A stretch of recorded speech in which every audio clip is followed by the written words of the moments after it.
अगर आप options trade कर रहे हो और आपका मेन फोकस है कंसिस्टेंट इनकम, कंट्रोल्ड रिस्क और मार्केट के साथ लड़ना नहीं बल्कि मार्केट से कमाना, तो ये वीडियो आपके लिए बहुत ज्यादा इंपॉर्टेंट होने वाला है, क्योंकि आज हम बात करने वाले हैं कैलेंडर स्प्रेड स्ट्रैटेजी के बारे में। लेकिन रुकिए, कैलेंडर स्प्रेड कोई नॉर्मल स्ट्रैटेजी नहीं है कि कॉल एंड पुट सेल कर दिया और निकल गए। ये स्ट्रैटेजी उन ट्रेडर्स के लिए है जो टाइम, वोलेटिलिटी और स्ट्रक्चर को अच्छे से समझते हैं। Hi everyone, welcome to Stocks Cart. मेरा नाम है हर्षित दीक्षित। अभी तक हमने इस चैनल पे ग्रीक्स के बारे में बात करी, ऑप्शंस के बेसिक्स के बारे में बात करी और कुछ वेगा नेगेटिव स्ट्रैटेजीज के बारे में भी बात करी, फिर चाहे वो नॉन हेज्ड हो या फिर 100% हेज्ड। इस वीडियो में हम बात करने वाले हैं कैलेंडर स्प्रेड स्ट्रैटेजी के बारे में।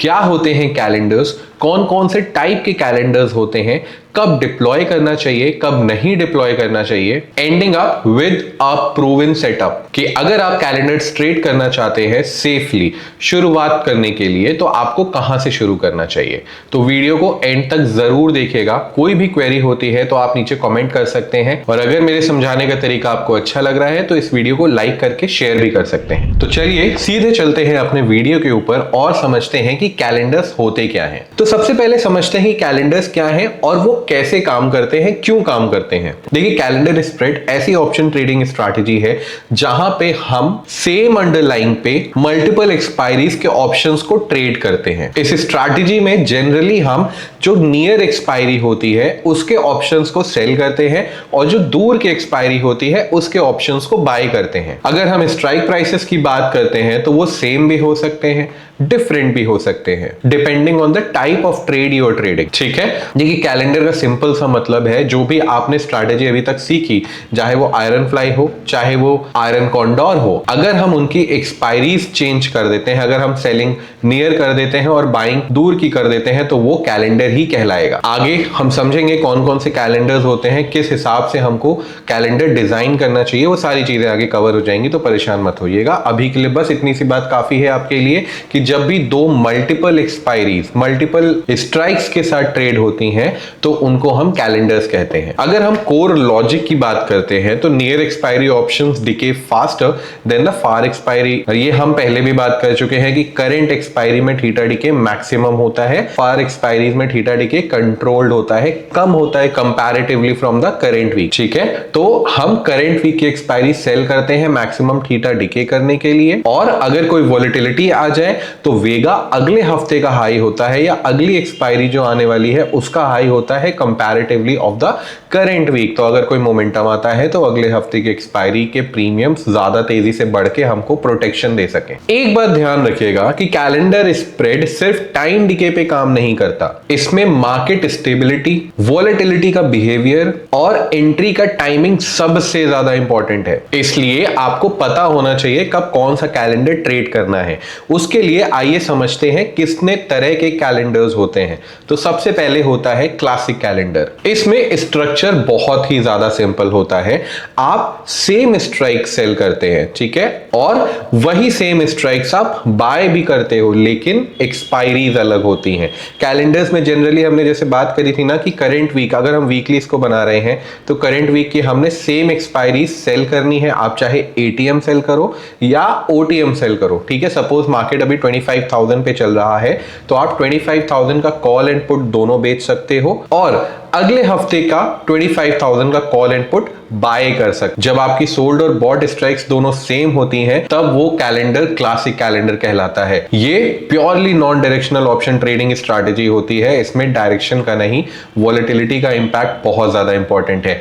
ये बनाया कब जाता है, जब हम एक्सपेक्ट कर रहे होते हैं कि वोलेटिलिटी लोअर लेवल पे चल रही है और अब बढ़ सकती है, या फिर अल्ट्रा लो वोलेटिलिटी का जो टाइम होता है, जैसे अभी 10 का विक्स चल रहा है, तो इस टाइम पे भी क्लासिक कैलेंडर्स बहुत अच्छा परफॉर्म करते हैं। बट एक चीज याद रखिएगा, मार्केट में बहुत बड़ा मोमेंटम आएगा तो इसमें आपको एडजस्टमेंट्स करने पड़ेंगे। मैक्सिमम प्रॉफिट आपको इसमें तब मिलेगा जब आपकी सोल्ड स्ट्राइक के पास मार्केट एक्सपायर हो जाता है, ठीक है। सेकेंड होता है रेशियो कैलेंडर स्प्रेड, जहां पे आप रेशियोज में सेलिंग करते हैं। मतलब आपने सपोज 2 लॉट सेल करे लेकिन अगले हफ्ते के आपने सिर्फ 1 लॉट बाय किया, तो इस तरह के कैलेंडर्स को हम रेशियो कैलेंडर्स कहते हैं। प्रोबेबली इसको हाई विक्स में किया जाता है, क्योंकि यहाँ पे आपका मेन मोटिव होता है थीटा डीके कैप्चर करना मैक्सिमम। यहाँ थीटा डीके फास्टर भी होता है 2x पे, और आप जल्दी प्रॉफिट लेके निकल सकते हैं। लेकिन एक चीज याद रखिएगा, ये एक पार्शियल हेज्ड स्ट्रैटेजी है। यहाँ रिवॉर्ड तो हाई है लेकिन रिस्क भी हायर होता है, क्योंकि आप 100% या फिर फुल्ली हेज्ड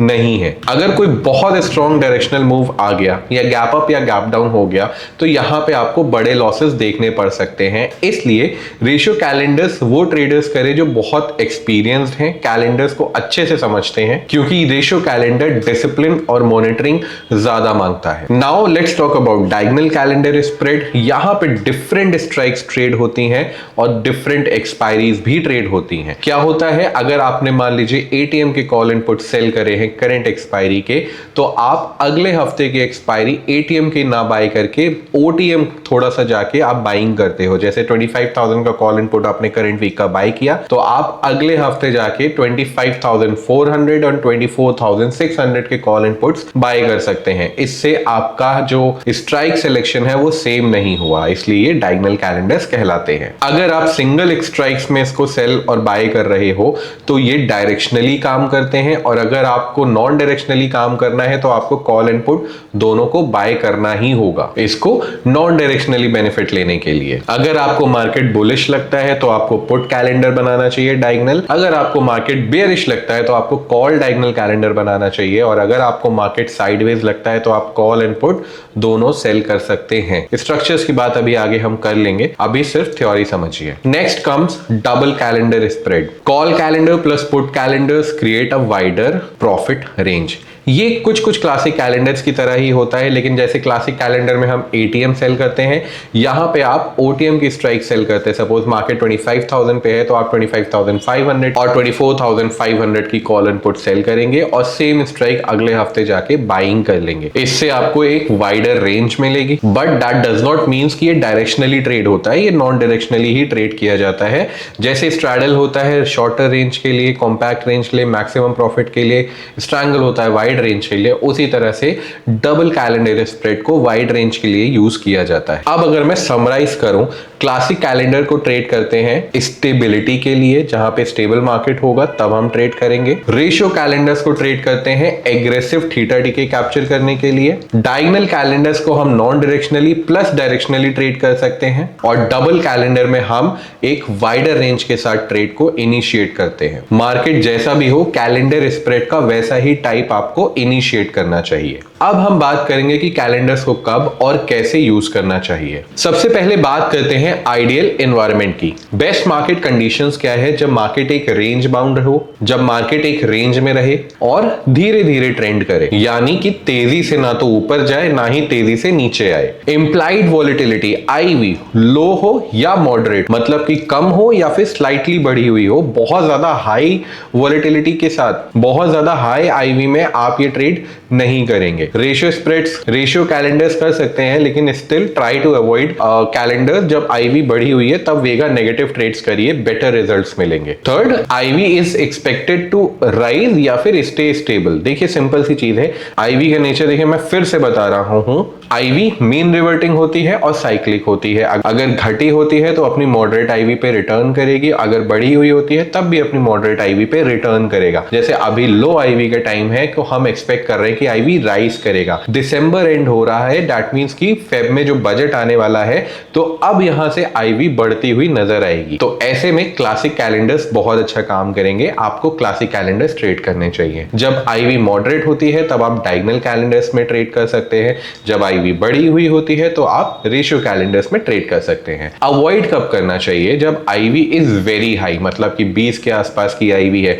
20 के आसपास की आईवी का मतलब ये होता है कि अब मार्केट में हद से ज्यादा वॉलेटिलिटी है, और अगर ऐसे में आप कोई डायनेमिक ट्रेड लेते हो, जो कैलेंडर्स डायनेमिक होते हैं, तो आप वहां पे अपने रिस्क को कंट्रोल नहीं कर पाएंगे, क्योंकि हद से ज्यादा मोमेंटम आपके ऑप्शंस के प्रीमियम को एब्सर्डली बिहेव करने पे मजबूर कर देता है, और ऐसे में आपको बहुत ज्यादा MTM स्विंग्स देखने को मिलते हैं कैलेंडर्स में। और big events like results, budgets और पॉलिसी अनाउंसमेंट, देखिए बजट के टाइम या फिर इलेक्शन के टाइम, जब ये जिस दिन ये डिक्लेयर हो रहे होते हैं उस दिन तो स्पेशली मत करिए calendars.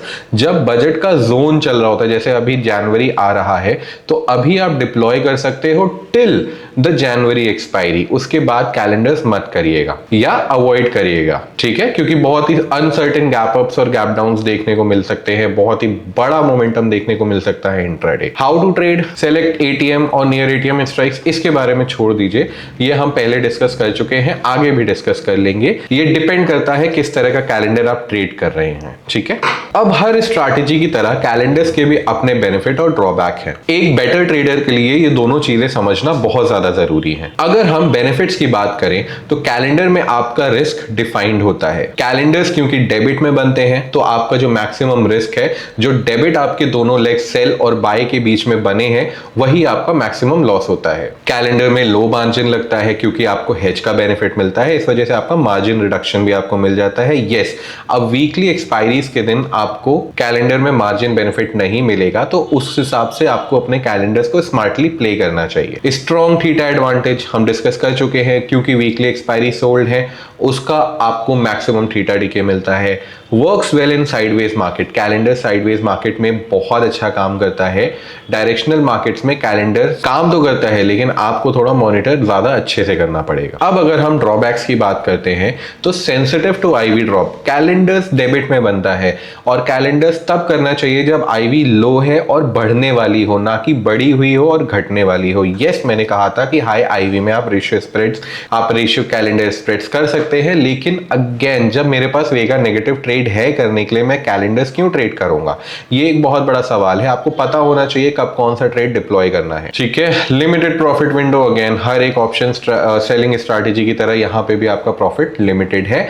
Needs precise timing and monitoring, calendars में बहुत प्रिसाइज होना जरूरी है। ट्रस्ट मी, कैलेंडर में एडजस्टमेंट से ज्यादा आपका डिप्लॉयमेंट जरूरी है। सही प्रीमियम का डिफरेंस फाइंड करना जरूरी है। अगर वो आपको मिल गया तो आपका कैलेंडर बहुत अच्छा परफॉर्म करने वाला है। यस, यहाँ पे मॉनिटरिंग भी आपको करनी पड़ेगी। विद दिस, अभी तक हमने थ्योरीज की बात कर ली है और थ्योरी में सारी चीजें हमने डिस्कस कर ली कि कैलेंडर होता क्या है, कब बनाया जाता है, कितने तरह के होते हैं, क्यों करना चाहिए, क्यों नहीं करना चाहिए, बेनिफिट्स और ड्रॉबैक्स।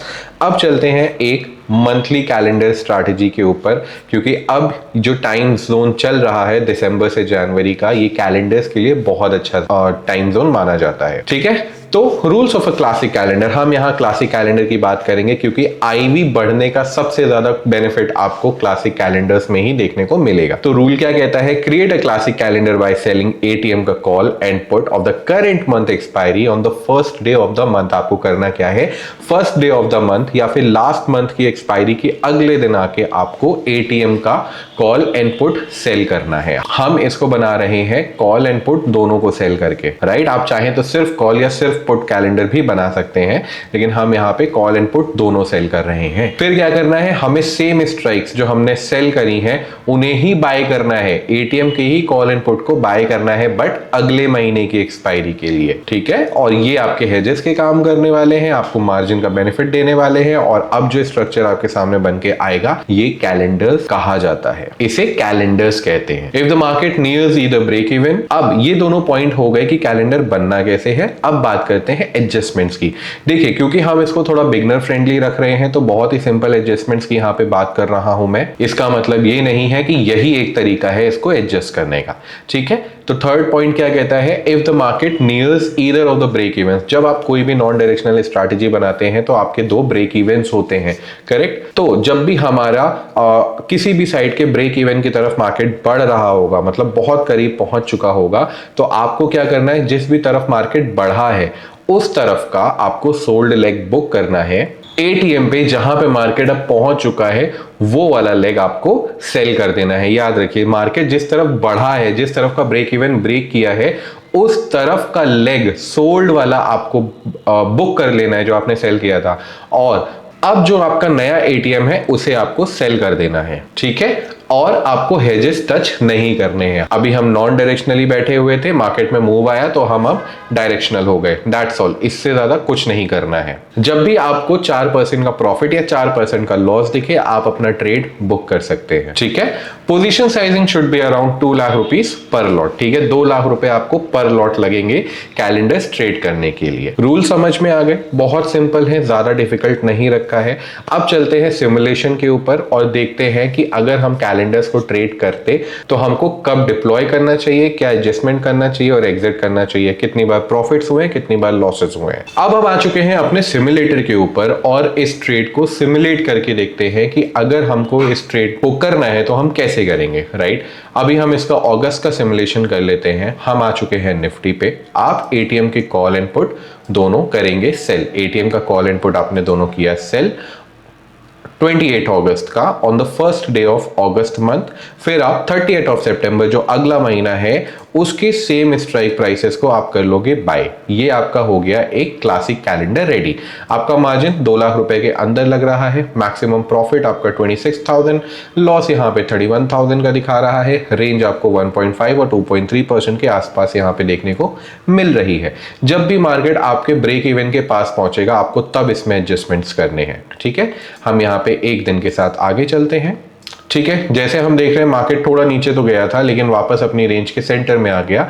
आप यहाँ पे 2.8% के प्रॉफिट पे हो। अगर हम 2 लाख रुपए के हिसाब से देखें तब भी आपको 2% का प्रॉफिट यहाँ पे होता हुआ दिख रहा है। नाउ अगर आप देखो 19 अगस्त ऑलमोस्ट आपको 4% के आसपास का प्रॉफिट यहाँ पे देखने को मिल रहा है, ठीक है। यहां पे आपको 22 ऑफ अगस्त को आपको यहां पे मैक्सिमम अपना जो प्रॉफिट चाहिए था 4% का वो अचीव हो गया। तो आप अपने ट्रेड को यहां पे कर सकते हो बुक, ठीक है। आप अपने ट्रेड को यहां पे बुक कर सकते हो या अगर आप आगे बढ़ना चाहते हो तो एक्सपायरी से एक दिन पहले अपने ट्रेड को एग्जिट कर देना, क्योंकि एक्सपायरी के दिन आपको मार्जिन का बेनिफिट नहीं मिलेगा। एक चीज हम यहां पे डिस्कस कर लेते हैं, अगर आपको अपने प्रॉफिट्स लॉक करने हैं तो वो आप कैसे करोगे, ये ट्रिक समझ लीजिए। ये अपने प्रॉफिट जो आपको यहां पे दिख रहे हैं, अगर हम 2 लाख की बात करते हैं तो 5% के आसपास के जो प्रॉफिट्स दिख रहे हैं, इसको अगर आप लॉक करना चाहते हो तो आप क्या कर सकते हो, जो आपके करंट मंथ के सोल्ड लेग्स हैं उनसे कुछ 100 पॉइंट्स बाहर जाके आप बाइंग कर सकते हो और आपके जो अगले महीने की बॉट स्ट्राइक्स थे उनको आप एग्जिट कर सकते हो। तो इससे आपका 10,000 का प्रॉफिट लॉक हो जाएगा, 5% का प्रॉफिट लॉक हो जाएगा। लेकिन अगर मार्केट सेंटर में क्लोज हो जाता है 24,700 में तो आप मैक्सिमम प्रॉफिट जो 17,000 का है वो भी गेन कर सकते हो। जैसे अगर हम आगे बढ़ते हैं और यहां पे आपको मार्जिन का भी कोई पंगा नहीं आएगा, अब आपका मार्जिन लॉक हो चुका है, ठीक है। एक्सपायरी के दिन अगर हम देखें, अगर मार्केट यहां कहीं पे क्लोज हो जाता तो आपको 17,000 के आसपास का प्रॉफिट हो जाता। बट एनी हाउ ये महीना हमने प्लस में क्लोज किया और एडजस्टमेंट्स भी नहीं करने पड़े। एक महीना और ले लेते हैं। अगर हमें एडजस्टमेंट्स करने पड़े होंगे तो हमें कितने एडजस्टमेंट्स करने पड़े होंगे ये देखने के लिए, ठीक है। कैलेंडर्स में आपको बहुत ज्यादा परेशान होने की जरूरत नहीं है, पैनिक करने की जरूरत नहीं है। जून महीना हम ले लेते हैं, 24,600 के हमने कॉल एंड पुट सेल कर दिए और जुलाई का 24,600 हम करेंगे बाय। ये आपका क्लासिक कैलेंडर रेडी हो गया। आगे चलते हैं, हम एक एक दिन के साथ चल रहे हैं आप चाहो तो, क्योंकि हमारे पास थोड़ा लिमिटेड टाइम है। वीडियो ऑलरेडी काफी लंबा हो चुका है और यहाँ पे आप क्या देख रहे हो, ऑलमोस्ट 2.5% का प्रॉफिट चल रहा है। अगेन 2 लाख रुपए के हिसाब से आपको यहाँ पे 4% का प्रॉफिट होता हुआ दिख गया। आप अपने ट्रेड को या तो एग्जिट कर सकते हो, राइट, या फिर आप क्या कर सकते हो, आप फिर से जो हमने पिछले ट्रेड में किया था वो यहाँ पे कर सकते हो। जो आपके सोल्ड लेग्स हैं उनसे 100 पॉइंट्स ऊपर नीचे जाके बाइंग कर लो और आपके जो हेजेस हैं अगले हफ्ते के उनको कर लो, अगले महीने के उनको कर लो बुक। 10,000 का आपका प्रॉफिट कैप, 17,000 का मैक्सिमम प्रॉफिट। अब अगर मार्केट इस रेंज में पलट के आ जाता है तो आपको ये प्रॉफिट मिल सकता था। इस वीडियो के लिए इतना ही। आई होप आपको कैलेंडर समझ में आए होंगे कि हमें क्लासिक कैलेंडर्स कैसे ट्रेड करने चाहिए। बहुत सिंपल है, ज्यादा दिमाग नहीं लगाना है। पीसफुल ट्रेडिंग सेटअप कहा जाता है क्लासिक कैलेंडर्स को। आपका काम है इस वीडियो को एक बार फिर से देखने का, उन रूल्स को फिर से समझने का, फिर इसको बैक टेस्ट करने का 1 साल के लिए, 2 साल के लिए, क्योंकि ये मंथली ट्रेड है, कितने विनिंग मंथ्स निकले, कितने लूजिंग मंथ्स निकले, और उसके बाद इसको लाइव पेपर ट्रेड पे टेस्ट करिए। और जब आपको लगे कि ये आपकी साइकोलॉजी के हिसाब से एक अच्छा ट्रेडिंग सेटअप है है आप इसमें पोजीशंस बना सकते हैं। विद दिस मिलते हैं अगले हफ्ते एक नए लर्निंग वीडियो के साथ। Till then keep on learning and happy trading. Investments in securities market are subject to market risks. Read all the related documents carefully before investing.